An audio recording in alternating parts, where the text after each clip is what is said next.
Hello and welcome to another video from Minus Touch Toys, Games, Collectibles. And today we're looking at something that's now quite old, has become increasingly more difficult to find, especially in this mint, unopened condition, and is nowadays very, very collectible. Now we are looking at the 1996 release by Playmates from their Star Trek The Next Generation Starfleet Academy series of action figures. Now these were action figures all based on the popular characters from Star Trek The Next Generation, but these were in their Academy days as opposed to in their Star Trek, as in their Next Generation aboard the Enterprise days. And these particular action figures came with a Starfleet Academy CD-ROM. Now, as I say, they're all based on the Star Trek Next Generation television series, which was an American science fiction television series created by Gene Roddenberry. And it originally aired from September 28th, 1987 through to May the 23rd, 1994, before the cast went on to produce the first of their movies, which was Star Trek Generations. So this was the third series in the Star Trek franchise. It followed Star Trek the original series and Star Trek the animated series, and it's set in the latter third of the 24th century when Earth is part of the United Federation of the Planets, and it follows the adventures of the Starfleet starship, their flagship, the USS Enterprise NCC 1701D, in its exploration of the Alpha Quadrant and the Beta Quadrant in the Milky Way. And during their travels, it's an ongoing mission now. It's not a 5-year mission in this particular one, but it's the ongoing mission. And in their travels, they encounter many, many different alien races, different suppressed species, which they help to gain their freedom. And they also run into one of the most famous adversaries in science fiction history, which was the Borg. And they're up there with the Daleks and the Cybermen. It's that they were that popular. So Star Trek Next Generation was immensely popular. It catapulted Star Trek to being the most successful, or not the most successful, but the most popular science fiction franchise of the time in the world. So the series ran, there was a total of 7 seasons, 178 episodes. And the budget per episode was $1.3 million, which was a far cry from the $195,000, which was the budget for the original series. So it's gone up considerably.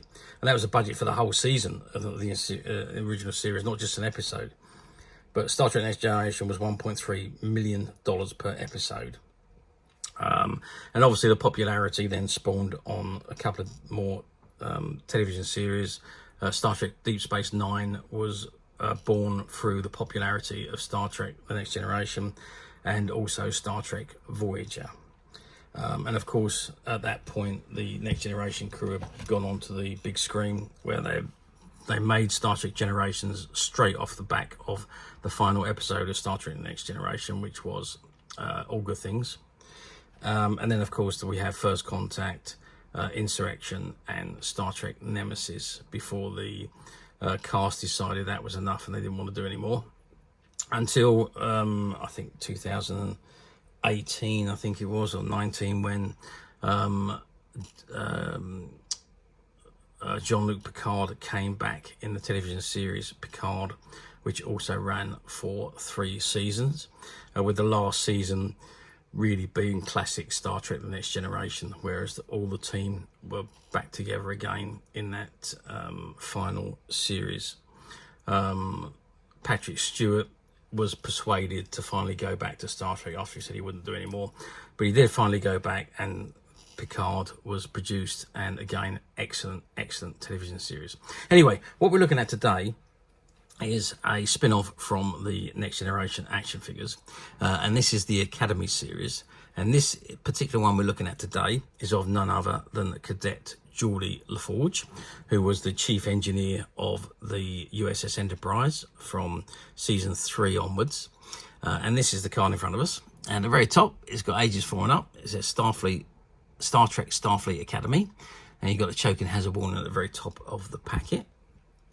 It says all new Starfleet crew members as young cadets. And it says Cadet Geordi LaForge in Starfleet radiation protection repair suit.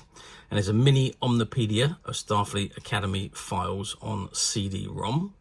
And at the very bottom on the left-hand corner, you have the Playmates logo.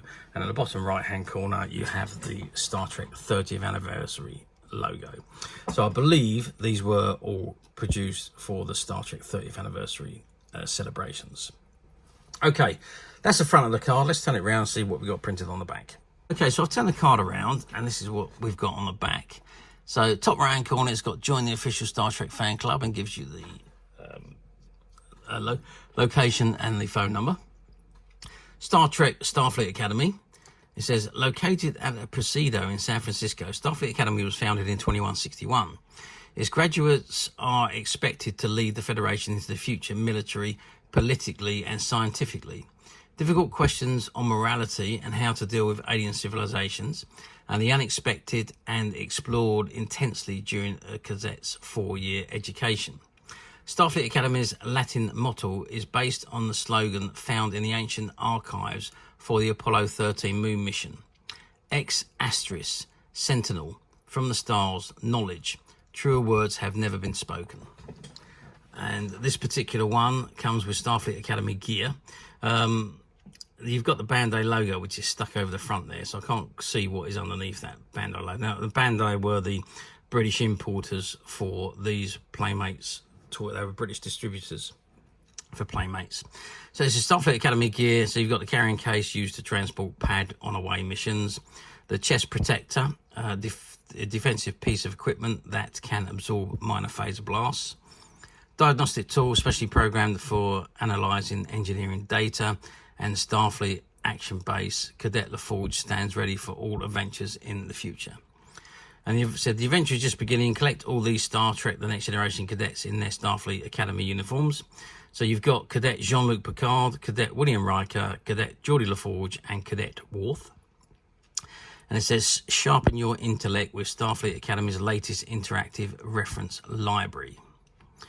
And it's Windows systems requirements and so on. That gives you all the requirements there. You've got the copyright information and licensing information at the bottom there, and you've got the logos, the Simon Schuster logo, the QuickTime logo, multimedia logo, and the Playmates logo at the bottom there. Proof of purchase, assortment number 16000 and stock number 16004, and the barcode obviously. And on the other side, it's got the clip and collect section, Starfleet Academy profile, subject Cadet Geordi LaForge. Cadet LaForge's background made him destined for a career in Starfleet. His mother was a captain of the USS Hera, and his father was an exobiologist for the Scientific Affairs Department at Starfleet. Born blind, Cadet LaForge received the visor at age 5, which gave him better than normal vision. Due to his unusually mobile childhood, Cadet LaForge learned many languages quickly, including Hylian. His interest in languages, science and engineering was developed further at Starfleet Academy, which he entered in 2353. Part of his training dealt with hazardous radiation duty. He was handled highly radioactive equipment under time pressure and simulations most competently, I should say. The unique design of the Starfleet radiation protection repair suit also enabled Cadet LaForge to deal with all nuclear engineering problems under battle conditions successfully. Appendium. Cadet LaForge graduated in 2357 and was assigned to the USS Enterprise D in 2364. Further information classified for eyes of Starfleet personnel only. And you've got the Star Trek 30 anniversary year logo at the bottom left-hand corner. Okay, that is the back of the card. Let's spin it round and see what we got on the front. Well, I said spin it around and see what we got on the front, but I meant spin it around and have a good look at the figure itself. Well, you can very easily tell it is Geordi LaForge because of the visor and because of the hairdo. The face is actually very, very good, surprisingly enough. I didn't expect these to be as good as they are, but they've got pretty much his face spot on there. the eyebrows, the eyes. Obviously, you can't see the eyes because of the visor, but you do know it's the Geordi LaForge. The nose is right, the mouth is right. They've got it pretty much right. The colouring is pretty much there as well, and he's in his radio protection repair suit, which is blue suit with the black chest and arm pads, the belt with his utilities on around his waist, and again the blue and the black and the knee pads at the bottom there. So really nice figure, nicely designed, and as I say, really does look like Geordi LaForge. And of course you get that Starfleet Academy on the Pedia disc, which gives you an insight into the Starfleet Academy and what they got up to as cadets. Now I just want to see if we can see. Well, we can't really see what the accessory is, but at the back there's some paperwork, and it looks like the stands there. Well, here you can see his chest unit there. I can't quite see the rest of the accessories, which are at the back there. We know he's got his carrying case at the back there, and he's got his diagnostic tool. It looks like there's pads there as well down the bottom there, but I can't quite see them, and of course I can't tell what was underneath this sticker at the back, but that probably tells you what those pads are at the bottom there. Okay, articulation. Well, it looks very good in actual fact. So you've got the 3 points of articulation on the arm. So you've got the shoulder, the circulation of the arm, and the elbow. So that gives you the 3 points of articulation on each arm. The neck, the waist, the top of the legs, the knee joints, and the foot joints. So you've got 3 points of articulation on each leg. So you're 3, 6, 9, 12, 13, 14 points of articulation on these figures, which is pretty much similar to these ones, and I think they're pretty much the same size. Maybe the Academy ones may be a fraction bigger in actual fact. Well, no, I'd say they're actually the same size. So let's measure to be exact. So this is my Julian Bashir in original series uniform from Trials and Tribulations. So he's 12 centimeters tall, and Geordi LaForge is exactly the same, 12 centimeters tall. So they are the same size figures, 12 centimeters, which correlates to 4 3/4 inches. So the standard size figure that Playmates did back in the day. Again, width-wise across, we're 6 centimeters, which will be the same, and the depth of each figure will be around about 2 centimeters, as you can see there.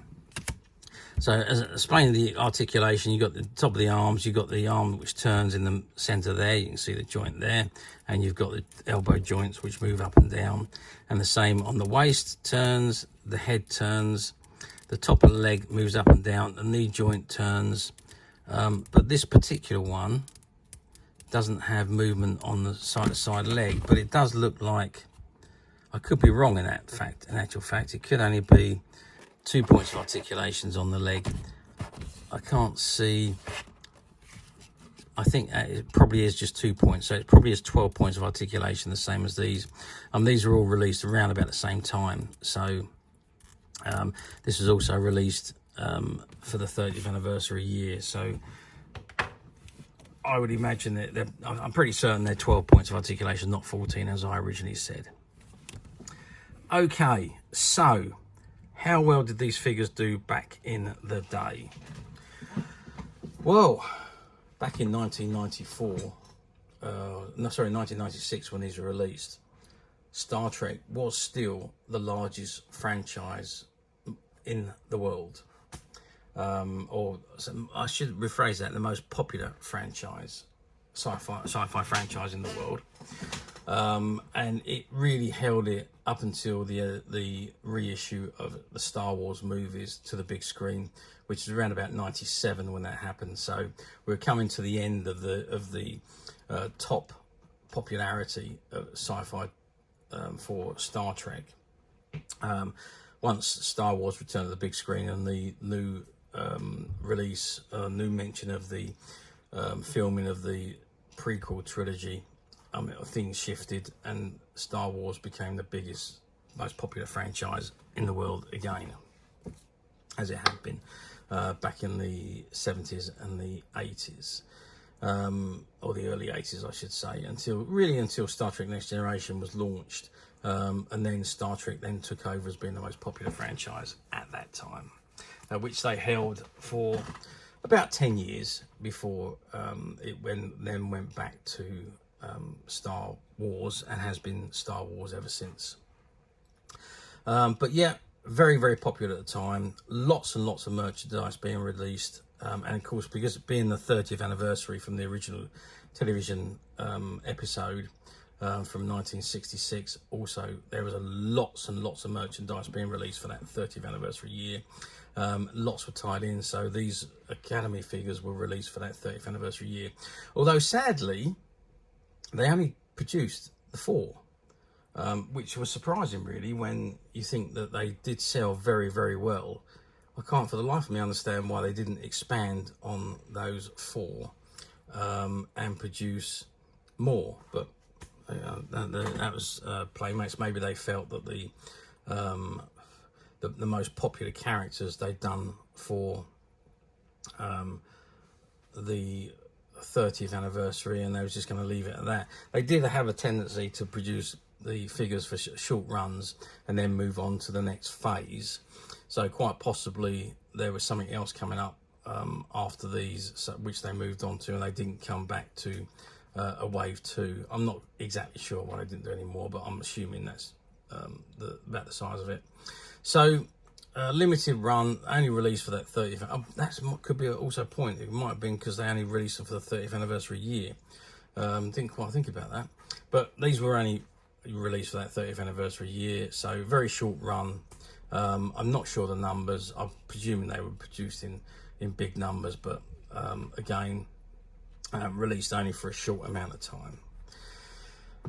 Okay, I can remember that we're having these in the shop. So when we had the shop, and when these figures come in, they went on the shelf and they were literally sold out the same day, because it was different to what we'd seen. And all the collectors, when they come in and saw, wow, these new Starfleet Academy figures, even though there was only 4, and we were told at the time that more would be coming, although, as I say, the range didn't extend, didn't continue. But yeah, they literally sold out the day we put them on the shelf. I don't think we had a colossal amount of these. I think we had probably had about 4 or 5 cases when they come in. And I think there was about 10 in the case. So you did get a few more of, I think Picard was 3 in a case, and Riker was also 3, and I think Geordi and Worf were just 2 of each in the case. So so there was some more than others, but anyway, I say they sold out as soon as they come in. We did have to wait a few weeks for more stock to come in, but they were a fairly good seller during that 30th anniversary year, until we couldn't get any more, of course. Okay, so we're moving forward now to 2025, so we're going forward 29 years. Can't believe it's going to be the 60th anniversary of Star Trek next year. Wow, there we are. So do these figures come up for sale very often now on the platforms? Well, yeah, I mean, they do occasionally still pop up for sale on the platforms, not as often as they used to, and you do see more of some of the figures than others. There's an awful lot that come up loose, which is just a figure without all the accessories, but mainly just a figure. I might have the chest piece with it, but there's just loose figures really. Depends what you're looking for. If you are looking for just a loose figure to stick into your display or what have you, then you can usually pick those up fairly easily on the platforms. If you're looking for mint sealed figures like these ones we have here, well, they're a little bit more difficult to find, and they are becoming harder and harder as the years have turned on. So nearly 30 years since they were released, and they were only released for the 30th anniversary year. So yeah, they're becoming more and more difficult to find, some more than others. I think the most difficult ones to find are the Geordi and the Worf, because there was less produced than the Riker and the Picard ones. But very occasionally they come up like this on the platforms, and when they do, they usually sell quite quickly. So if it is something you're looking for, I wouldn't hang around. I would buy them if you see them. The only thing is with the platforms, do be careful, because somebody's idea of very good condition could be somebody else's idea of acceptable condition. There is a big scope of differences there between people's opinions. And do read the description, have a good look at the images if you are intending to buy on a platform. And don't forget, some of the platforms use stock images and stock descriptions, so if you could be looking at one like this.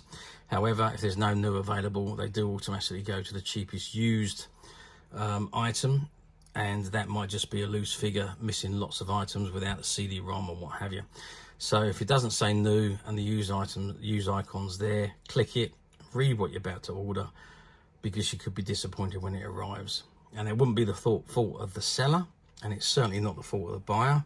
It's just the way the platforms were designed. Silly, really. I don't know why they just didn't say not available new, but used is available. Click the used link should you wish. And that would just make things an awful lot easier. But there we are. That's how some of them work. Now, alternatively, you don't need to go for any rigmarole. You can come straight to us at Midas Touch Toys Games Collectibles, where what you see in front of you is exactly the items you will receive should you wish to order. And this particular item is no different to that. And as of today, it is available to purchase on the Midas Touch website, which you can get to very simply by clicking the link below. It will take you straight to the website, where you'll be able to find this and many, many other vintage Star Trek items. And many other vintage toys, games and collectibles come to that. There's over 10,000 products currently available on the website for you to view and purchase at your leisure. And don't forget to hit the subscribe button, because we're uploading videos for every new item that goes into the website. There will be something for everybody, and I'm absolutely positive this is something that you're not going to want to miss, because we literally have thousands and thousands of new items which we're shooting videos for and uploading on the website and onto YouTube on a daily basis. So if there's something in particular you're looking for, something old you've never been able to find, something quirky you might want to buy for a friend, or perhaps just something from your childhood that you'd like to own again to help you recuperate those long lost childhood memories. Well, stay tuned, keep watching, because you never know, the next item we upload could be the item you'd be looking for. Okay, that is it for me on this particular item. I do hope you've enjoyed reviewing this wonderful, wonderful vintage Star Trek Cadet, Starfleet Academy Cadet series action figure of Geordi LaForge with me. Thank you for watching, and we'll see you again next video. So bye for now.